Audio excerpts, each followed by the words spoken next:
Finally ನಂದು 1000 subscribers ಆಯ್ತು. ಯಾಕೆ ಯೂಟ್ಯೂಬ್ ಸ್ಟಾರ್ಟ್ ಮಾಡಿದೆ, ಹೇಗೆ ಸ್ಟಾರ್ಟ್ ಮಾಡಿದೆ ಅಂಡ್ ಯಾಕೆ ಸ್ಟೋರೀಸ್ ಆಫ್ ರಿಷಿ ಅಂಡ್ ಪೂಜಾ ಅಂತಾನೆ ಚಾನಲ್ ನೇಮ್ ಅಂಡ್ ನನ್ನ 10 ಸೀಕ್ರೆಟ್ಸ್ ನ ನಿಮ್ ಜೊತೆ ಶೇರ್ ಮಾಡ್ತಾ ಇದ್ದೀನಿ. ಸೊ ದಟ್ ನೀವು ಕೂಡ ಆದಷ್ಟು ಬೇಗ 1000 ಸಬ್ಸ್ಕ್ರೈಬರ್ಸ್ ನ ಕಂಪ್ಲೀಟ್ ಮಾಡ್ಬೋದು. ಒಂದ್ಸತಿ ಅನ್ಸ್ತು ಕೂಡ, ಬೇಕಿತ್ತ ನಂಗೆ ಇದೆಲ್ಲ, ಸುಮ್ನೆ ಆರಾಮಾಗಿ ಕೂರ್ಬೋದಿತ್ತಲ್ವಾ, ಆರಾಮ ಮಗು ನೋಡ್ಕೊಂಡು ಟಿವಿ ನೋಡ್ಕೊಂಡು ಮನೆ ಕೆಲಸ ಮಾಡ್ಕೊಂಡು ಮಲ್ಕೊಂಬೋದಿತ್ತಲ್ಲ ಅಂತಾನು. Tip number 3. ಸೊ ಏನಂತ ಹೇಳಿದ್ರೆ, most important, I catching thumbnail. ಏನಪ್ಪಾ ಇದು? ಸೊ ಈ ಒಂದು ಟಿಪ್ ನ ಯಾರು ನಿಮಗೆ ಶೇರ್ ಮಾಡಿರಲ್ಲ, ನಾನ್ ಶೇರ್ ಮಾಡ್ತಾ ಇದ್ದೀನಿ. ಎಲ್ಲ ಅಂತ ಅಂದ್ರೆ, ಹೇ ಎಲ್ರು ನಮಸ್ಕಾರ, welcome to my YouTube channel stories of Rishi and Pooja. So finally ನಂದು 1000 ಸಬ್ಸ್ಕ್ರೈಬರ್ಸ್ ಆಯ್ತು. ಸೊ ಇದೇ ಖುಷಿಗೆ ನಾನು ಯಾಕೆ ಯೂಟ್ಯೂಬ್ ಸ್ಟಾರ್ಟ್ ಮಾಡಿದೆ, ಹೇಗೆ ಸ್ಟಾರ್ಟ್ ಮಾಡಿದೆ ಅಂಡ್ ಯಾಕೆ ಸ್ಟೋರೀಸ್ ಆಫ್ ರಿಷಿ ಅಂಡ್ ಪೂಜಾ ಅಂತಾನೆ ಚಾನಲ್ ನೇಮ್ ಆಯ್ತು ಅಂಡ್ ನನ್ನ 10 ಸೀಕ್ರೆಟ್ಸ್ ನ ನಿಮ್ ಜೊತೆ ಶೇರ್ ಮಾಡ್ತಾ ಇದ್ದೀನಿ. ಸೊ ದಟ್ ನೀವು ಕೂಡ ಆದಷ್ಟು ಬೇಗ 1000 ಸಬ್ಸ್ಕ್ರೈಬರ್ಸ್ ನ ಕಂಪ್ಲೀಟ್ ಮಾಡ್ಬೋದು. ಓಕೆ, ಶುರು ಮಾಡ್ಲಾ? ಹೇಗೆ ಯಾಕೆ ಯೂಟ್ಯೂಬ್? ಮದ್ವೆ ಆಯ್ತು, ಮದ್ವೆ ಆದ್ಮೇಲೆ ಮಗ ಆದ, ಸೊ ಜಾಬ್ ಬಿಡ್ಲೇಬೇಕಾಯ್ತು. ಬಿಕಾಸ್ ನಾನು ಅಭಿ ಇಬ್ರೇ ಇದ್ದಿದ್ರಿಂದ ಮಗುನ ನೋಡ್ಕೊಳಕ್ಕೆ ಯಾರು ಇರ್ಲಿಲ್ಲ. ಸೊ ನಾನು ಒಬ್ಳೆ ನೋಡ್ಕೊಂತಾ ಇರೋದ್ರಿಂದ ಜಾಬ್ ಹೋಗೋ ಆಪ್ಷನ್ನೇ ಸಿಗ್ಲಿಲ್ಲ ನನಗೆ. ಹಂಗಾಗಿ ಜಾಬ್ ಬಿಟ್ಟೆ. ಅದಾದ್ಮೇಲೆ ಒಂದ್ ಸ್ವಲ್ಪ ದೊಡ್ಡವನಾಗ್ತಿದ್ದೇನೆ ಅಂತ ಹೇಳಿ ಒಂದಿಷ್ಟು ಥಾಟ್ಸ್ ಬಂತು, ಲೈಕ್ ಕೋರ್ಸ್ ಮಾಡ್ಬೋದು, ವರ್ಕ್ ಫ್ರಮ್ ಹೋಮ್ ಮಾಡ್ಬೋದು, ಅದಿಷ್ಟು ಏನೇನೋ ಥಾಟ್ಸ್ ಬಂತು. ಬಟ್ ಯಾಕೋ ಅಷ್ಟೊಂದು ಸ್ಯಾಟಿಸ್ಫ್ಯಾಕ್ಷನ್ ಆಗ್ಲಿಲ್ಲ. ಬಿಕಾಸ್ ಜಾಬ್ ಟೆನ್ಷನ್, ಮಗುಂದು ನೋಡಕ್ಕೆ, ಇವೆಲ್ಲ ಸ್ವಲ್ಪ ಮ್ಯಾನೇಜ್ ಮಾಡೋದು ತುಂಬಾ ಕಷ್ಟ ಅಂತಾನು ಅನ್ನಿಸ್ತು.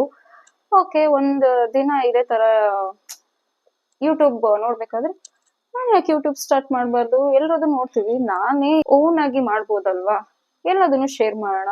ಬಿಕಾಸ್ ನಂದು ಯಾವ ತರ ಲೈಫ್ ಸ್ಟೈಲ್ ಅಂತ ಹೇಳಿದ್ರೆ, ಡಯಟ್, ಪಕ್ಕಾ ಡಯಟ್ ಫಾಲೋ ಮಾಡ್ತೀನಿ. ಯಾವ ತರ ಅಂತ ಹೇಳಿದ್ರೆ, ತಿಂತೀನಿ, ಎಲ್ಲದನ್ನು ಚೆನ್ನಾಗಿ ತಿಂತೀನಿ, ಅಂದ್ರೂ ವೆಯ್ಟ್ ಲಾಸ್ ಎಲ್ಲ ಇರ್ತೀನಿ ನಾನು. ಓಕೆ, ಸೊ ಡಯಟ್ ನೋಡ್ತೀನಿ ಅಂಡ್ ಫೇಸ್ ಅದ್ರದ್ದು ನಾನು ಕೇರ್ ಮಾಡ್ತೀನಿ, ನನ್ನ ಮಗಂದು ಕೇರ್ ಮಾಡ್ತೀನಿ, ಕುಕಿಂಗ್ ಕೂಡ ಚೆನ್ನಾಗಿ ಮಾಡ್ತೀನಿ ನಾನು. ಓಕೆ, ಸೊ ಇದೆಲ್ಲದನ್ನು ಶೇರ್ ಮಾಡಿದ್ರೆ ಯಾಕೆ ಜನ ಎಕ್ಸೆಪ್ಟ್ ಮಾಡಲ್ಲ ನನ್ನ ಅಂತಾನು ಅನ್ನಿಸ್ತು.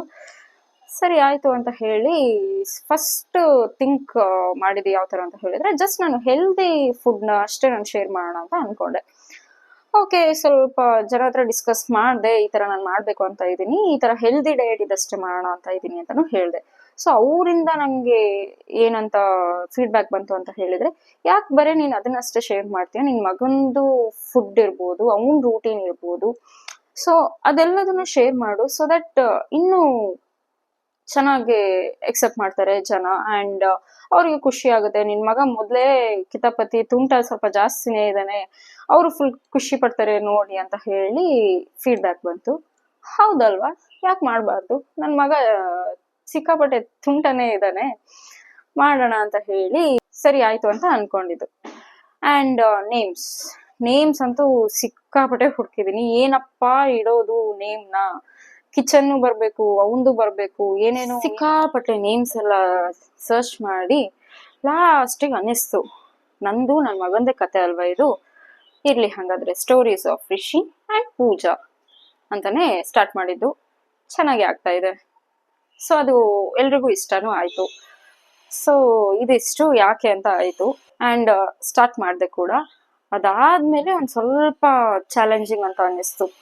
ಲೈಕ್ ಹೇಗ್ ಮಾತಾಡೋದು ಅಂತಾನು ನಂಗೆ ಸ್ವಲ್ಪ ನರ್ವಸ್ನೆಸ್ ಇತ್ತು. ಅಂಡ್ ಇವಾಗ ಎಲ್ಲಾದ್ರೂ ಆಫೀಸಿಗೆ ಎಲ್ಲಾರು ಹೋಗ್ತೀವಿ ಅಂತ ಹೇಳಿದ್ರೆ ಜಸ್ಟ್ ಒಂದು 20 ಮೆಂಬರ್ಸ್ ಇರ್ತಾರೆ, ಅವ್ರ 100 or 500 ಮೆಂಬರ್ಸ್, ಲಾಸ್ಟ್ಗೆ 1000 ಮೆಂಬರ್ಸ್ ಇರ್ತಾರೆ. ಸೊ ಅವ್ರೆಲ್ಲರ ಮುಂದೆ ನಾವು ಮಾತಾಡೋದಕ್ಕೂ, ಯೂಟ್ಯೂಬ್ ಇಟ್ಸ್ ಲೈಕ್ ಎಷ್ಟೊಂದು ಜನ ನೋಡ್ತಾರೆ, ಅವ್ರ ಮುಂದೆ ನಾನು ಹೇಗಪ್ಪ ಮಾತಾಡೋದು, ಹೇಗೆ ತಿಳ್ಕೊಂತಾರೆ, ಅದೆಲ್ಲದನ್ನು ಬಂತು ನನಗೆ ಥಾಟ್ ಅಲ್ಲಿ. ಸೊ ಸ್ವಲ್ಪ ನರ್ವಸ್ನೆಸ್ ನಲ್ಲೇ ಸ್ಟಾರ್ಟ್ ಮಾಡಿದೆ. ಬಟ್ ಹೋಗ್ತಾ ಹೋಗ್ತಾ ಇವಾಗ ಒಂದ್ ಸ್ವಲ್ಪ ಓಕೆ, ಕಾನ್ಫಿಡೆನ್ಸ್ ಬಂದಿದೆ ನನಗೆ ಅಂತಾನೆ. ಸೊ ಚಾಲೆಂಜಿಂಗ್ ಏನಂತ ಹೇಳಿದ್ರೆ, ಸ್ವಲ್ಪ ಮಿಡ್ಲಲ್ಲಿ ಲೈಕ್ ನನ್ನ ಮಗಂದು ಟೈಮಿಂಗ್ಸ್, ಇವಾಗ ಈ ತರ ಎಲ್ಲ ವಿಡಿಯೋಸ್ ಮಾಡ್ಬೇಕು ಅಂತ ಹೇಳಿದ್ರೆ ನನ್ನ ಮಗನ್ ಮಲಗಿಸ್ಬೇಕು, ಇಲ್ಲ ಅಂತ ಹೇಳಿದ್ರೆ ಅವ್ನು ನನಗೆ ಏನೂ ಮಾಡೋದಕ್ ಬಿಡಲ್ಲ, ಸ್ವಲ್ಪನೂ ಮಾಡಕ್ ಬಿಡಲ್ಲ. ಸೊ ವಿಡಿಯೋ ಮಾಡ್ಬೇಕು, ಅವ್ನು ಮಲ್ಕೊಂಡಾಗ ಎಡಿಟಿಂಗ್ ಮಾಡ್ಬೇಕು, ಅವ್ನು ಮಲ್ಕೊಂಡಾಗ ಕುಕಿಂಗ್ ಮಾಡ್ಬೇಕು, ಮನೆ ಕೆಲಸ ಮಾಡ್ಬೇಕು. ಸೊ ಇದಿಷ್ಟು ಮಾಡೋದಕ್ಕೆ ಒಂದ್ ಸ್ವಲ್ಪ ಸ್ಟಾರ್ಟಿಂಗ್ ಕಷ್ಟನೇ ಆಯ್ತು, ಇವಾಗೂ ಒಂದ್ ಸ್ವಲ್ಪ ಕಷ್ಟನೇ ಆಗ್ತಿದೆ. ಸೊ ಹಂಗಾಗಿ ನಂಗೆ ಜಾಸ್ತಿ ವಿಡಿಯೋಸ್ ಮಾಡೋದಕ್ಕೆ ಸ್ವಲ್ಪ ಕಷ್ಟ. ಸೊ ಹೇಗೋ ಒಂದು ಮ್ಯಾನೇಜ್ ಮಾಡ್ತಾ ಇದ್ದೀನಿ. ಬಟ್ ಇನ್ ಫ್ಯೂಚರ್ ಡೆಫಿನೆಟ್ಲಿ ಒಂದ್ ಸ್ವಲ್ಪ ಜಾಸ್ತಿ ವಿಡಿಯೋಸ್ ಮೇಲೆ ಕಾನ್ಸಂಟ್ರೇಟ್ ಮಾಡ್ತೀನಿ. ಬಿಕಾಸ್ ನಮ್ಗೆ ಏನ್ ಗೊತ್ತಿರುತ್ತೆ ಅದನ್ನ ನಾವು ಶೇರ್ ಮಾಡ್ಲೇಬೇಕಲ್ವಾ. ಸೊ ಮಾಡೇ ಮಾಡ್ತೀನಿ ಡೆಫಿನೆಟ್ಲಿ. ಸೊ ಇವಾಗ ನಾನು ಶೇರ್ ಮಾಡ್ತಿರೋದು ರೆಸಿಪೀಸ್ ಆಗಿರ್ಲಿ, ನನ್ನ ಮಗಂದು ಆಕ್ಟಿವಿಟೀಸ್ ಆಗಿರ್ಲಿ, ಇದೆಲ್ಲ ನಿಮ್ಗೆ ಇಷ್ಟ ಆಗ್ತಿದೆ ಅಂತ ನಾನು ಭಾವಿಸ್ತೀನಿ. ಸೊ ಇದಿಷ್ಟು ನಂದು ಯೂಟ್ಯೂಬ್ ಯಾಕೆ ಅಂಡ್ ಏನ್ ಚಾಲೆಂಜಸ್. ಒಂದ್ಸತಿ ಅನ್ಸ್ತು ಕೂಡ, ಬೇಕಿತ್ತ ನಂಗೆ ಇದೆಲ್ಲ, ಸುಮ್ನೆ ಆರಾಮಾಗಿ ಕೂರ್ಬೋದಿತ್ತಲ್ವಾ, ಆರಾಮ ಮಗು ನೋಡ್ಕೊಂಡು ಟಿವಿ ನೋಡ್ಕೊಂಡು ಮನೆ ಕೆಲಸ ಮಾಡ್ಕೊಂಡು ಮಲ್ಕೊಬೋದಿತ್ತಲ್ಲ ಅಂತಾನು ಅನ್ನಿಸ್ತು. ಬಟ್ ಏನಂತ ಹೇಳಿದ್ರೆ, ನಂಗೆ ಆ ಮೈಂಡ್ ಸೆಟ್ ಅಲ್ಲಿ ಇರೋಕೆ ಇಷ್ಟ ಇಲ್ಲ. ಲೈಕ್ ನಾನು ಯಾವ ತರ ಇರ್ಬೇಕು ಅಂದ್ರೆ, ನಂಗೆ ಸ್ವಲ್ಪ ಫುಲ್ ಬ್ಯುಸಿ ಆಗಿರ್ಬೇಕು, ಲೈಫ್ ಯಾವತ್ತು ಬ್ಯುಸಿ ಆಗಿರ್ಬೇಕು. ಯಾಕೆ ಅಂತ ಗೊತ್ತಾ, ಅವಾಗ ನಾವು ಬೇರೆ ಏನಾದ್ರು ಥಿಂಕ್ ಮಾಡೋದನ್ನ ಸ್ವಲ್ಪ ಕಮ್ಮಿ ಮಾಡ್ತೀವಿ. ಈ ಬೇಡ್ದಿರೋ ವಿಚಾರಗಳು ಜಾಸ್ತಿ ಇರುತ್ತಲ್ವಾ, ಅದನ್ನೆಲ್ಲ ಥಿಂಕ್ ಮಾಡೋದನ್ನ ಸ್ವಲ್ಪ ಕಮ್ಮಿ ಮಾಡ್ತೀವಿ. ಸೊ ಅದಕ್ಕೋಸ್ಕರನಾದ್ರೂ ಲೈಫ್ ಅಲ್ಲಿ ಯಾರೇ ಆಗಿರ್ಲಿ, ಮೆನ್ ಆರ್ ವುಮೆನ್, ಬ್ಯುಸಿ ಆಗಿರ್ಬೇಕು. ಇದು ನನ್ನ ಒಂದು ಪರ್ಸ್ಪೆಕ್ಟಿವ್ ಇಂದ ನಾನು ಹೇಳ್ತಾ ಇರೋದು. ಸೊ ಬ್ಯುಸಿ ಆಗಿರ್ಬೇಕು ಲೈಫ್, ಎಲ್ಲದನ್ನು ಮ್ಯಾನೇಜ್ ಮಾಡಬೇಕು ಅಂಡ್ ಫ್ಯಾಮಿಲಿನೂ ನೋಡ್ಕೊಬೇಕು, ವರ್ಕ್ ಕೂಡ ಮಾಡಬೇಕು, ಮನೆ ಕೆಲಸ ಕೂಡ ನೋಡ್ಬೇಕು. ಸೊ ಹಂಗಾಗಿ ನಂಗೆ ಆ ಲೈಫ್ ಸ್ಟೈಲ್ ಇಷ್ಟ ಇಲ್ಲ. ಇವಾಗ ಸ್ವಲ್ಪ ಮ್ಯಾನೇಜ್ ಮಾಡ್ತಾ ಇದ್ದೀನಿ, ಆರಾಮಾಗಿ ಕೂಡ ಮಾಡ್ತಾ ಇದ್ದೀನಿ. ಸೊ ಇದಿಷ್ಟು ಯಾಕೆ, ಹೇಗೆ ಅಂಡ್ ಚಾಲೆಂಜಸ್ ನಾನ್ ಫೇಸ್ ಮಾಡಿರೋದೆಲ್ಲ ನಾನು ಹೇಳಾಯ್ತು. ಓಕೆ, ಇವಾಗ ಯಾರೆಲ್ಲ ಯೂಟ್ಯೂಬ್ ಸ್ಟಾರ್ಟ್ ಮಾಡ್ತೀರಾ ಆರ್ ಆಲ್ರೆಡಿ ಯೂಟ್ಯೂಬ್ ಚಾನಲ್ ಅಲ್ಲಿ ಇದೀರಾ, ಅವರಿಗೆ ಒಂದಿಷ್ಟು ಟಿಪ್ಸ್ ಹೇಳ್ತೀನಿ. ಓಕೆ, ಟಿಪ್ ನಂಬರ್ 1, ನೀವು ಸ್ಟಾರ್ಟ್ ಮಾಡ್ಬೇಕು ಅಂತಿದ್ದೀರಾ. ಓಕೆ, ತಲೆಯಲ್ಲಿ ಒಂದು ಇಟ್ಕೊಳ್ಳಿ, ಸ್ಟಾರ್ಟ್ ಮಾಡ್ತಾ ಇದ್ದೀನಿ, ಇದನ್ನ ನಾನು ಕಂಪ್ಲೀಟ್ ಮಾಡೇ ಮಾಡ್ತೀನಿ. ಲೈಕ್ ನೀವು ಏನು 1000 ಸಬ್ಸ್ಕ್ರೈಬರ್ಸ್ ಮತ್ತೆ 4000 ವಾಚ್ ಅವರ್ ಆಗ್ಬೇಕು, ಅದನ್ನ ನಾನು ಕಂಪ್ಲೀಟ್ ಮಾಡೇ ಮಾಡ್ತೀನಿ. ಸೊ ಒಬ್ಬೊಬ್ರು ಏನ್ ಮಾಡ್ತಾರೆ ಅಂತ ಹೇಳಿದ್ರೆ, ಸ್ಟಾರ್ಟ್ ಮಾಡೋದೇನ ಮಾಡ್ತಾರೆ, ಬಟ್ ಮಿಡ್ಲಲ್ಲಿ ವಾಚ್ ಅವರ್ ಆಗ್ಲಿಲ್ಲ, ಸಬ್ಸ್ಕ್ರೈಬರ್ಸ್ ಆಗ್ಲಿಲ್ಲ, ಅದೇ ಥಿಂಕಿಂಗ್ ಅಲ್ಲಿ ಏನ್ ಮಾಡ್ತಾರೆ, ನಂಗೆ ಇನ್ಮೇಲೆ ಆಗಲ್ಲ ಅಂತ ಹೇಳಿ ಬಿಟ್ಬಿಡ್ತಾರೆ. ಸೊ ಆ ತಪ್ಪನ್ನ ನೀವು ಮಾಡಲೇಬೇಡಿ. ಕನ್ಸಿಸ್ಟೆನ್ಸಿ ಇರಲೇಬೇಕು ಅಂಡ್ ಪೇಷನ್ಸ್ ತುಂಬಾನೇ ಇಂಪಾರ್ಟೆಂಟ್. ಒಂದು ವಿಡಿಯೋಗೆ 10 ಲೈಕ್ಸ್ ಬರಲಿ, 10 ವ್ಯೂಸ್ ಬರಲಿ, ಆರ್ ಎಷ್ಟು ಒಂದು 1 ಮಂತ್ ಆಗಿದ್ರು ಇನ್ನೂ ಒಂದು 15 ಸಬ್ಸ್ಕ್ರೈಬರ್ಸ್ ಅಲ್ಲಿ ಇದ್ದೀರಾ, ಒಂದೆಲ್ಲ ಒಂದಿನ ನಿಮ್ದು ಹಾಗೆ ಆಗುತ್ತೆ. ಓಕೆ, ಸೊ ಯಾವತ್ತು ಕನ್ಸಿಸ್ಟೆನ್ಸಿ ಮತ್ತೆ ಪೇಷನ್ಸ್ ನ ಕಳ್ಕೊಬೇಡಿ. ಓಕೆ, ಸೊ ಟಿಪ್ ನಂಬರ್ 2, ನೀವೇನಾದ್ರೂ ಯೂಟ್ಯೂಬ್ ಸ್ಟಾರ್ಟ್ ಮಾಡ್ತಿದ್ದೀರಾ ಅವ್ರು ಆಲ್ರೆಡಿ ಇದೀರಾ ಅಂತ ಹೇಳಿದ್ರೆ, ಈ ಮೈಕ್ ನ ಯೂಸ್ ಮಾಡಿ. ಬಿಕಾಸ್ ಇದು ನಾಯ್ಸ್ ರಿಡಕ್ಷನ್ ಆಗುತ್ತೆ ಅಂಡ್ ನಿಮ್ಮ ವಾಯ್ಸ್ ಕ್ಲಿಯರ್ ಆಗಿ ಕೇಳುತ್ತೆ.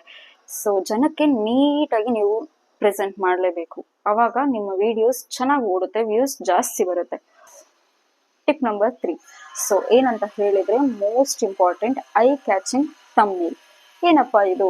ಸೊ ನೀವೇನಾದ್ರೂ ಒಂದು ವಿಡಿಯೋ ನೋಡ್ತಾ ಇದ್ದೀರಾ ಅಂತ ಅನ್ಕೊಳ್ಳಿ, ಅದ್ರದ್ದು ಒಂದು, ಫಾರ್ ಎಕ್ಸಾಂಪಲ್ ನೀವು ಸಿನಿಮಾನೇ ಹಿಡ್ಕೊಳ್ಳಿ, ಆ ಟ್ರೇಲರ್ ಲಾಂಚಿಂಗ್ ಇದು ಒಂದು ಪೋಸ್ಟರ್ ಬರುತ್ತೆ, ಆ ಪೋಸ್ಟರ್ ಮೇಲೆ ಡಿಪೆಂಡ್ ಆಗುತ್ತೆ ನೀವು ಸಿನಿಮಾ ನೋಡ್ತೀರಾ, ನೋಡ್ಬೇಕಾ, ಬೇಕಾ, ಬೇಡ್ವಾ ಅನ್ನೋದು. ಸೊ ಅದೇ ತರ ನಿಮ್ ವಿಡಿಯೋಸ್ ನೋಡ್ಬೇಕು ಅಂತ ಹೇಳಿದ್ರೆ thumbnail most important. So thumbnail ಚೆನ್ನಾಗಿತ್ತು ಅಂತ ಹೇಳಿದ್ರೆ ನಿಮ್ ವಿಡಿಯೋಸ್ ನೋಡ್ತಾರೆ, ಇಲ್ವಾ ವಿಡಿಯೋ ಬೇಡ ಅಂತ ಹೇಳಿ ನೆಕ್ಸ್ಟ್ ವಿಡಿಯೋ ನೋಡ್ತಾರೆ. Okay, so thumbnail most important. Okay, tip number 4, so ಇದು ಹೌ ಯು ಪ್ರೆಸೆಂಟ್. ನೀವು ಯಾವ ತರ ಪ್ರೆಸೆಂಟ್ ಮಾಡ್ತೀರಾ, ಯಾವ ತರ ಮಾತಾಡ್ತೀರಾ, ಹೇಗೆ ಕ್ಲಾರಿಟಿಯಲ್ಲಿ ಕೊಡ್ತೀರಾ ಅಂಡ್ ಎಷ್ಟು ಡೀಟೇಲ್ ಆಗಿ ಶಾರ್ಟ್ ಅಂಡ್ ಸ್ವೀಟ್ ಆಗಿ ನೀವು ಅದನ್ನ ಪ್ರೆಸೆಂಟ್ ಮಾಡ್ತೀರಾ. ಟಿಪ್ ನಂಬರ್ 5, ನೀವು ಯಾವ ತರ ಕಂಟೆಂಟ್ ಕೊಡ್ತೀರಾ ಅದು ಕೂಡ ಇಂಪಾರ್ಟೆಂಟ್. ಸೊ ಇವಾಗ ಏನಪ್ಪಾ ಅಂತ ಹೇಳಿದ್ರೆ, ಕುಕಿಂಗ್ ಅಂತ ತಗೊಳ್ಳಿ. ಸೊ ಕುಕಿಂಗ್ ಜೊತೆ ನಿಮ್ಮ ಒಂದು ಡೈಲಿ ರೂಟೀನ್ ನ ಮಿಕ್ಸ್ ಮಾಡಿ, ಅವಾಗ ಸ್ವಲ್ಪ ಇಂಪ್ರೆಸಿವ್ ಆಗಿರುತ್ತೆ, ಜನ ಸ್ವಲ್ಪ ಇಷ್ಟಪಡ್ತಾರೆ. ಟಿಪ್ ನಂಬರ್ 6, ಆದಷ್ಟು ಜಾಸ್ತಿ ವಿಡಿಯೋಸ್ನ ಅಪ್ಲೋಡ್ ಮಾಡಿ. ಇದು ನಾನು ಫಾಲೋ ಮಾಡ್ತಿಲ್ಲ, ಬಟ್ ನಾನು ನೆಕ್ಸ್ಟ್ ಅಂತೂ ಗ್ಯಾರಂಟಿ ಫಾಲೋ ಮಾಡ್ತೀನಿ, ಇದು 100% ಪಕ್ಕ. ಬಿಕಾಸ್ ಇಷ್ಟು ಚೆನ್ನಾಗಿ ರೆಸ್ಪಾನ್ಸ್ ಬಂದಿದೆ, ಇಷ್ಟು ಬೇಗ ಸಬ್ಸ್ಕ್ರೈಬರ್ಸ್ ಬಂದಿದ್ರೆ ನಾನು ಯಾಕೆ ಮಾಡಲ್ಲ ಹೇಳಿ. ಸೊ ಅದಕ್ಕೋಸ್ಕರ ನೀವು ಕೂಡ ಫಾಲೋ ಮಾಡಿ, ಈ ವಿಡಿಯೋಸ್ನ ಜಾಸ್ತಿ ಅಪ್ಲೋಡ್ ಮಾಡಿ. ಅಟ್ಲೀಸ್ಟ್ ವೀಕ್ಲಿ ಒಂದು 4 ಆದ್ರೂ ಅಪ್ಲೋಡ್ ಮಾಡಿ. ಓಕೆ, ಸೊ ಇದರಿಂದ ಸಬ್ಸ್ಕ್ರೈಬರ್ಸ್ ಜಾಸ್ತಿ ಆಗ್ತಾರೆ, ವ್ಯೂಸ್ ಜಾಸ್ತಿ ಆಗುತ್ತೆ, ಬೇಗ ಸಬ್ಸ್ಕ್ರೈಬರ್ಸ್ ಕೂಡ ಆಗ್ತಾರೆ, ಬೇಗ ಮಾನಿಟೈಸೇಷನ್ ಕೂಡ ಆಗುತ್ತೆ. ಓಕೆ, ಸೊ ಟಿಪ್ ನಂಬರ್ 7 ಏನಪ್ಪಾ ಅಂತ ಹೇಳಿದ್ರೆ, ಈ ಶಾರ್ಟ್ಸ್ ನ ಜಾಸ್ತಿ ಹಾಕಿ, ಸೊ ದಟ್ ಅಟ್ರಾಕ್ಟ್ ಬೇಗ ಆಗ್ತಾರೆ ಶಾರ್ಟ್ಸ್ ಇಂದ. ಓಕೆ, ನೀವು ಒಂದೇನಾದ್ರೂ ಅಪ್ಲೋಡ್ ಮಾಡಿದ ತಕ್ಷಣ ಬೇಕಿದ್ರೆ ನೋಡಿ, ಅಬ್ಸರ್ವ್ ಮಾಡಿ, ವ್ಯೂಸ್ ಬೇಗ ಜಾಸ್ತಿ ಆಗುತ್ತೆ.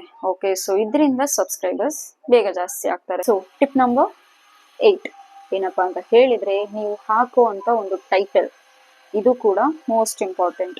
ನೀವು ಟೈಟಲ್ ಅಲ್ಲಿ ಯಾವ ತರ ಇಂಟ್ರೆಸ್ಟ್, ಓ ನೋಡಿದ ತಕ್ಷಣ ಅಂತ ಹೇಳಿ ಆಶ್ಚರ್ಯ ಪಡ್ಬೇಕು, ಫುಲ್ ಶಾಕ್ ಆಗ್ಬೇಕು, ಈ ತರ ಎಲ್ಲ ಇರುತ್ತಾ ಅಂತ ಹೇಳಿ ಜನ ಇಷ್ಟಪಡ್ಬೇಕು. ಸೊ ಅದರಿಂದಾಗಿ ವ್ಯೂಸ್ ಜಾಸ್ತಿ ಆಗುತ್ತೆ, ವ್ಯೂಸ್ ಜಾಸ್ತಿ ಆದ್ರೆ ಆಟೋಮೆಟಿಕ್ ಸಬ್ಸ್ಕ್ರೈಬರ್ಸ್ ಜಾಸ್ತಿ ಆಗ್ತಾರೆ. ಟಿಪ್ ನಂಬರ್ 9 ಏನಪ್ಪಾ ಅಂತ ಹೇಳಿದ್ರೆ ಪ್ಲೇ ಲಿಸ್ಟ್. ಓಕೆ, ಸೊ ನೀವೇನಾದ್ರೂ ಒಂದು ಆಡ್ ಮಾಡ್ತಿದ್ದೀರಾ ವಿಡಿಯೋ ಅಂತ ಹೇಳಿದ್ರೆ ಅದನ್ನ ಯಾವ್ದಕ್ಕೆ ಪ್ಲೇ ಲಿಸ್ಟ್ ಅಲ್ಲಿ ಹಾಕ್ತೀರಾ, ಸೊ ದಟ್ ಇವಾಗ ಯಾರಾದ್ರೂ ನಿಮ್ಮ ಚಾನೆಲ್ ಓಪನ್ ಮಾಡ್ತಾರೆ, ಓ ಕುಕಿಂಗ್ ಅಲ್ಲಿ ಇಷ್ಟೊಂದೆಲ್ಲ ಮಾಡಿದೀರಾ ನೀವು ಅಂತ ಹೇಳಿ ಅದನ್ನ ಪ್ಲೇ ಮಾಡ್ತಾ ಹೋಗ್ತಾರೆ. ಸೊ ದಟ್ ನಿಮ್ದು ಸಬ್ಸ್ಕ್ರೈಬರ್ಸ್ ಜಾಸ್ತಿ ಆಗ್ತಾರೆ, ವ್ಯೂಸ್ ಕೂಡ ಜಾಸ್ತಿ ಆಗುತ್ತೆ. ಓಕೆ, ಸೊ ಟಿಪ್ ನಂಬರ್ 10 ಇದು ಮೋಸ್ಟ್ ಇಂಪಾರ್ಟೆಂಟ್, ಅಂದ್ರೆ ಫಾಲೋ ಮಾಡ್ಲೇಬೇಕು ನೀವು, ನಿಮ್ಗೆ ಏನು ಸಬ್ಸ್ಕ್ರೈಬರ್ಸ್ ಮತ್ತೆ ವ್ಯೂಸ್ ಆಗೋದಕ್ಕೆ ಅಂತ. ಇದನ್ನ ಕೇಳ್ಬೇಕು ಅಂತ ನನ್ ಮಗ ಪಾಪ ಮಲ್ಕೊಂಡನು, ಎದ್ಬಿಟ್ಟು ಬಂದ್ಬಿಟ್ಟಿದ್ದಾನೆ, ಏನಪ್ಪ ಇವಳು ಏನ್ ಹೇಳ್ತಾ ಇದ್ದಾಳೆ ಅಂತ ಕೇಳೋದಿಕ್ಕೆ. ಅಲ್ವಾ ರಿಷಿ? ಅಲ್ವಾ? ಹ್ಞೂ ಅನ್ನೋ. ಹೌದಾ? ಓಕೆ, ಏನಪ್ಪಾ ಅಂತ ಹೇಳಿದ್ರೆ ಥಂಬ್ನೇಲ್ ಬಗ್ಗೆ. ಓಕೆ, ಸೊ ಇವತ್ ನೀವೆಲ್ಲಾದ್ರೂ ವಿಡಿಯೋ ಅಪ್ಲೋಡ್ ಮಾಡಿದಿರಿ ಅಂತ ಅನ್ಕೊಳ್ಳಿ, ಒಂದು ದಿನ ನೋಡಿ ನಿಮ್ ವ್ಯೂಸ್ ಜಾಸ್ತಿ ಆಗ್ಲಿಲ್ಲ ಅಂತ ಗೊತ್ತಾಗ್ಬಿಡುತ್ತೆ.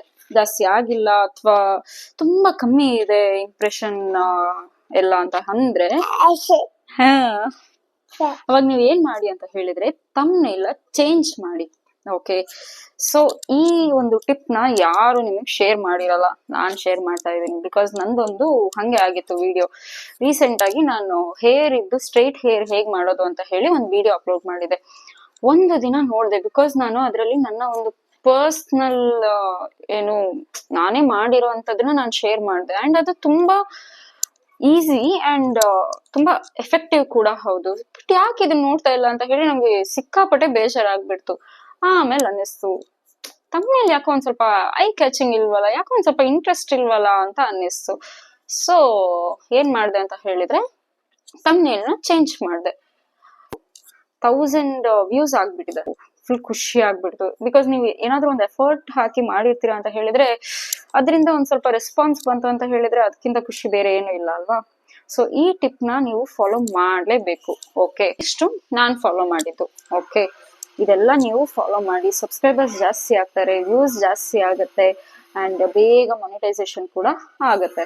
ಓಕೆ, ಅಂಡ್ ಇನ್ನೊಂದೇನಪ್ಪಾ ಅಂತ ಹೇಳಿದ್ರೆ ನಾನ್ ಯಾವ ತರ ಥಂಬ್ನೇಲ್ ಮಾಡ್ತೀನಿ, ಯಾವ ತರ ವಿಡಿಯೋ ಎಡಿಟಿಂಗ್ ಮಾಡಿ ಚಾನಲ್ ಹೇಗ್ ಸ್ಟಾರ್ಟ್ ಮಾಡೋದು ಫಾರ್ ಬಿಗಿನರ್ಸ್ ಗೆ, ಇದೆಲ್ಲ ವಿಡಿಯೋಸ್ ಕೂಡ ನಾನು ಫ್ಯೂಚರ್ ಅಲ್ಲಿ ಶೇರ್ ಮಾಡ್ತೀನಿ. ಓಕೆ, ಸೊ ಇದೇ ತರ ನಂಗೆ ಸಪೋರ್ಟ್ ಮಾಡ್ತಾ ಇರಿ. ಅಲ್ಲ ರಿಷಿ?